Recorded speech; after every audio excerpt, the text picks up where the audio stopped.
Fala galera, beleza? Tranquilo? Tudo bem com vocês? Bom galera, antes de iniciar aqui o vídeo eu vou pedir para vocês aí deixarem um like aí, se inscreverem no canal, né, para o nosso sexto vídeo que a gente está criando aqui do Keycloak, né? Assim como vocês, eu também estou no processo de aprendizado, então a gente está nesse momento aqui de aprendizado junto e é isso aí. Deixa aí nos comentários o que vocês estão achando. Se tá ruim, digita, cara, tá muito ruim. Não tô entendendo nada. Digita, vai ser muito importante porque e aí a gente vai ler, vai entender e vai estar melhorando, né, para trazer um conteúdo mais interessante para vocês, beleza? Bom, na aula passada a gente falou sobre as configurações dos clients, né? É muito superficial, né? Porque a ideia principal é a gente fazer essa integração no futuro, né? Utilizando o client, como é que a gente cria, né? Quais são a URL de callback, criando um novo client, fazendo a definição de escopo, consentimentos e assim sucessivamente. A gente falou dos roles, né? A gente criou um role, na verdade dois roles, que seriam os roles de clientes, né, e um outro roles de vendedor, né, porque nesse exemplo aqui que a gente está fazendo um e-commerce de tecnologia, né, então a gente vende artigos de informática, como por exemplo teclado, né, monitor, SSD, né, próprio HD mesmo, disco rígido, gabinete, processador, placa-mãe e assim sucessivamente. Ah, Vitor, mas a gente sabe que um e-commerce não tem um vendedor, né? É verdade, realmente não tem um vendedor. Mas nesse exemplo aqui vai ter sim um vendedor e esse vendedor vai estar entrando em contato com a galera, né, nesse exemplo aqui, né, tanto pelo Facebook como pelo Instagram, divulgando realmente, né, e sendo uma porta de divulgação, né. A gente pode mudar o nome? Pode, mas isso aqui é apenas um exemplo, beleza? Legal, depois que a gente passou todo esse contexto aqui, a gente vai passar para o que realmente importa, né? Que é o gerenciamento de usuário centralizado dentro do nosso Helm. Aqui a gente vai começar os grupos, certo? Então aqui eu tenho, posso aqui view groups, né? Aqui a gente não tem, na verdade a gente só tem um grupo, né? E aqui eu posso criar um novo grupo, né? Então vamos supor que agora eu vou criar um grupo aqui e esse grupo aqui vai ser administrador, tá? Que vai ser o administrador da própria instituição, né? Já vi aqui, ó. Eu posso criar aqui um outro grupo que vai ser o cara que vai estar analisando os fornecedores. Então posso botar um outro grupo aqui, fornecedor, né? E aqui a gente consegue fazer a criações de vários grupos baseado também na sua regra de negócio. A gente pode criar um outro grupo também que se chama o próprio cliente, né? Beleza? E aqui a gente consegue ter todos os grupos, né? E aí a gente consegue criar grupos dentro de grupo, né? Então, por exemplo, aqui a gente tem um fornecedor aqui, a gente pode criar um fornecedor estrangeiro,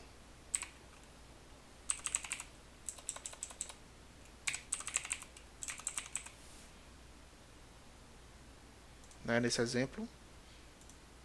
Então aqui, ó, eu criei aqui um grupo fornecedor e dentro de fornecedor eu criei aqui fornecedor, desculpa, fornecedor estrangeiro. Eu posso voltar aqui novamente ao fornecedor. Eu posso criar um outro que seria fornecedor na, fornecedor nacional ou brasileiro. Vamos deixar brasileiro, nacional, né? Então aqui a gente criou aqui, né? E aí a gente consegue fazer nesse grupo, né? Criando uma árvore, né? Desse, né? E aqui a gente, por exemplo, dentro de cliente a gente pode criar um outro grupo que se chama clientes, é, clientes ativos, né? Clientes ativos. Vamos salvar aqui, ok? Deixa eu voltar lá em grupos, ó. Tem aqui clientes e clientes ativos. Vou botar aqui, ó, clientes. É claro que isso aqui é só um exemplo, né, pessoal? Aqui é só para entender inativos, beleza? Save, salvei aqui, vou botar um grupo aqui, então eu tenho aqui administrador, cliente, fornecedor, e dentro de cliente eu tenho clientes ativos, clientes inativos, fornecedor, fornecedor estrangeiro, fornecedor nacional. Novamente, isso vai depender da sua regra de negócio dentro da sua instituição ou dentro da empresa em que você trabalha. E aqui a gente tem os nossos usuários, pessoal. Bem legal, ó. Aqui está vazio, né, por enquanto. Muito legal. Então, isso daqui são os usuários desse reino, certo? Que é o e-commerce tag, ok? Então a gente pode clicar aqui, ó, visualizar todos os usuários, não tem nenhum, né? E aqui a gente pode adicionar um usuário, né? Eu vou adicionar um usuário aqui, por exemplo, né? Então aqui, ó, username, ok? Username a gente tem aqui e aqui eu posso definir meu username, vai ser Victor. A gente pode ser um outro nome, por exemplo, pode ser a minha carteira de identidade, vamos supor que minha carteira de identidade seja 1, 2, 3, 4, 5, 6, 7, 8, 9. Meu e-mail é victor@mail.com, nesse exemplo aqui, first name Victor, e Magalhães, nesse exemplo aqui, né? Pode ser qualquer nome, e aqui eu especifico se o usuário está habilitado ou não. E aí você deve estar se perguntando, mas Victor, o usuário precisa acessar a área administrativa para realizar um cadastro de usuário? Não, nesse caso aqui não, tá?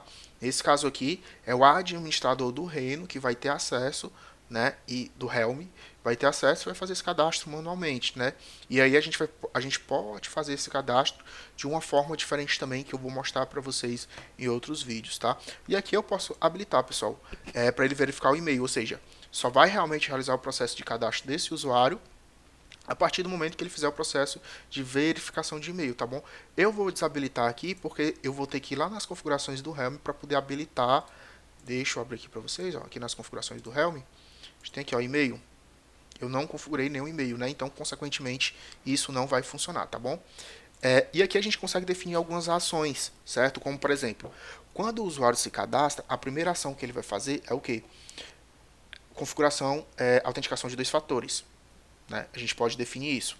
Depois que ele faz essa configuração de 2 fatores, ele pode atualizar a senha. Ele vai ter que atualizar a senha. Na verdade, é uma ação que é requerida para o usuário assim que ele fizer o login. Tá?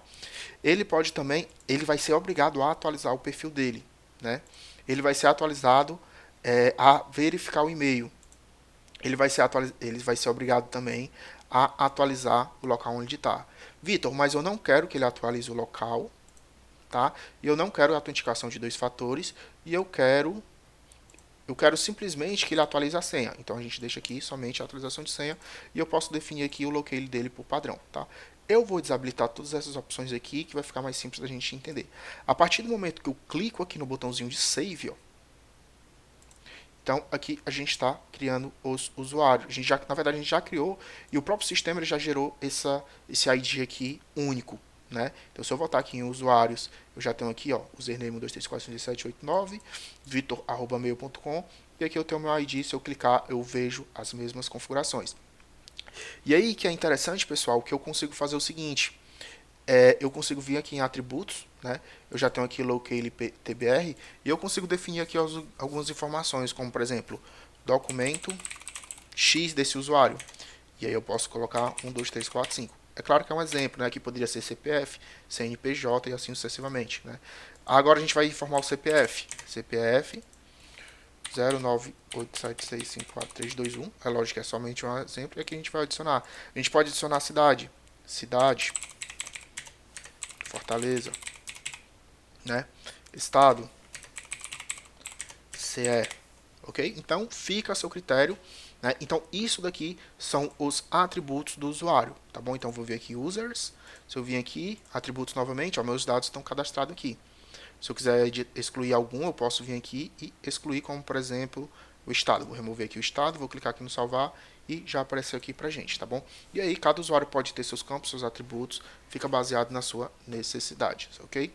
Aqui a gente tem as nossas credenciais, né? Então, eu posso alterar a senha desse usuário, né? Eu posso vir aqui, ó, 1, 2, 3, 4, 5, 6, 7, 8, né? 1, 2, 3, 4, 5, 6, 7, 8, nesse exemplo aqui, né? E eu posso definir que é temporária ou não, certo? O que significa isso aqui? Quando o usuário fizer o próximo login, né? Se você passar até o mouse aqui, ele já explica, ó. Se habilitado, o usuário precisa realizar a alteração da senha no próximo login. Então, eu não quero alterar a senha no próximo login, eu quero simplesmente deixar off e eu vou setar essa minha senha aqui para esse usuário aqui de exemplo, tá bom? Setar aqui, set password, e aí ele pergunta realmente se você quer fazer isso, e eu vou e faço essa configuração, tá certo? Aqui ele especifica qual algoritmo que ele utilizou, né, as hashes de interação, né, os parâmetros adicionais e assim sucessivamente. Aqui eu consigo deletar, consigo salvar, enfim, consigo fazer várias coisas, consigo definir tempos de expiração, né, dessa credencial. Né? E aqui a gente consegue também definir aqui role mapping. Vocês lembram que na aula passada a gente criou aqui os perfis cliente e vendedor? Eu posso simplesmente também adicionar. Né? Por exemplo, ele vai ser um cliente, então vou adicionar aqui. Ó. Então eu já estou, né, nesse usuário aqui, 1, 2, 3, 4, 5, 7, 8, 9, né, que é o usuário que a gente está editando, o perfil dele também vai ser cliente. Tá? cliente de... O cliente que eu estou falando aqui não é um cliente que vai consumir o serviço. O cliente que eu estou falando aqui de perfil é o cliente que vai comprar um produto do nosso e-commerce, ok? E aqui eu posso definir também os grupos, né? Então eu posso definir que o Victor, que esse usuário aqui, 1, 2, 3, 4, 5, 6, 7, 8, 9, né, esse username, ele está como cliente ativo, certo? E ele vai estar como cliente ativo. Ele vai somente um, tá? Então vou ver aqui, join. Então aqui, ó, cliente e clientes ativos, tá bom? Consentimento. Vitor, o que é esse consentimento aqui? Esse consentimento aqui nada mais é do que a permissão que o usuário dá ao realizar a autenticação dentro de um cliente. No momento aqui está vazio, né? Por quê? Porque eu não realizei nenhum serviço ainda que tenha esse procedimento de consentimento. Mas daqui a algumas aulas, né, alguns vídeos que eu vou criar mais para frente, aí sim a gente consegue ter esse acesso, beleza? E aqui tem as nossas sessões, né? Que a gente consegue visualizar todas as sessões que esse usuário aqui está autenticado, tá? No momento não tem nenhum, né? Porque esse usuário em si não está autenticado em nenhum, beleza? Então se a gente voltar aqui, ó, user só tem o usuário e aqui tem todas as informações que a gente definiu e os seus atributos, tá certo? Eu vou passar um pouquinho mais para frente, aqui são as sessions, né? Então essas configurações aqui de sessions, elas vão ficar mais evidentes a partir do momento que a gente puder, assim que a gente criar vários clientes, né? Vai ficar aqui cliente 1, cliente 2, cliente 3, né? Cliente de, que eu estou falando aqui, cliente de se comunicar com outros sistemas, né? E não cliente comprador, tá?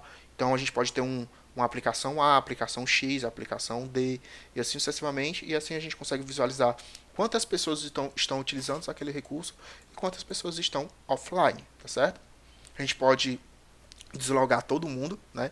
Então o interessante também do Keycloak é que você consegue fazer isso de forma em massa, né? Então se você tem 10 clients, né? Ou seja, 10 aplicações, se você quiser deslogar todo mundo, você consegue fazer isso. É o ideal? Claro que não, né? Você não vai fazer isso. Mas pode ser que exista algum caso, que foi o que aconteceu semana retrasada com o GitHub. Todas as pessoas que eu conheço, né? Que foram tentar acessar o GitHub, tiveram que fazer o login novamente, né? Então, é, achei estranho que eu tive que fazer login novamente, né? Porque ele entra meio que automaticamente. E aí eu entrei em contato com outras pessoas, pessoas do meu trabalho, cara, você precisou fazer login. E até mesmo na reunião, né, ficou especificado que foi sim necessário fazer login novamente, tá? Aqui a gente tem os eventos, né, possíveis, né, mostra os eventos salvos para o Helm, eventos são relatados para usuários, contas, como por exemplo, usuário login para habilitar a persistência de eventos. Essa parte aqui eu particularmente nunca usei, não deve ser algum tipo de envio de e-mail que aí entra dentro da fila, dentro desse evento, e ele mostra o detalhe. Eu particularmente não utilizei essa parte, então não vou entrar em detalhes, tá bom? Mas aí se você que está assistindo o vídeo souber de alguma informação sobre esses eventos, quiser deixar aí no comentário para ajudar outras pessoas que estão assistindo, fica à vontade, vai ajudar bastante, tá bom? Aqui a gente tem um processo de importação. O que é esse processo de importação aqui? É quando você quer importar, né, algum JSON file, né, você consegue exportar, né, então, por exemplo, eu vou exportar desse nosso Helm aqui, né, então o que eu vou exportar aqui? Eu vou exportar um Helm aqui, vou exportar o grupo e os perfis, tá, e eu vou exportar também os clientes, né. A partir do momento que eu clico aqui no botão de Export, né, ele vai, ele está dizendo aqui que isso daqui é irresponsável você fazer isso em produção, né? Porque pode deixar a sua aplicação lenta, mas como isso aqui está em local, a gente vai exportar, beleza? E aí ele gera esse arquivozinho aqui, eu vou aqui em Downloads, aí ele gera um arquivo aqui chamado exports, helm export.json.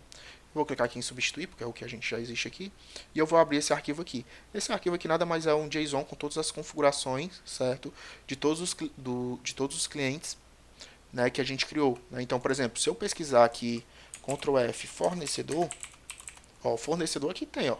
Por quê? Porque a gente criou, né, um grupo chamado fornecedor, né? Fornecedor estrangeiro. Então a gente consegue exportar e aqui a gente também consegue realizar o processo de importação desse Helm que a gente acabou de criar, tá? Eu não vou fazer esse procedimento, mas é simplesmente selecionar um arquivo, vir aqui Helm Export e criar ele, ok? Bom, gente, é isso. Nos próximos vídeos a gente vai avançar um pouquinho mais, né? Isso aqui foi uma explicação básica, né, de configuração e gerenciamento de usuário e grupos, né, do Keycloak, beleza? Se você chegou até aqui no vídeo, deixa o like e se inscreve que ajuda bastante. E deixa aí nos comentários o que você tá achando aí dessa série, se tá, novamente, se tá ruim, se precisa melhorar. E vamos em frente. Valeu, abraço.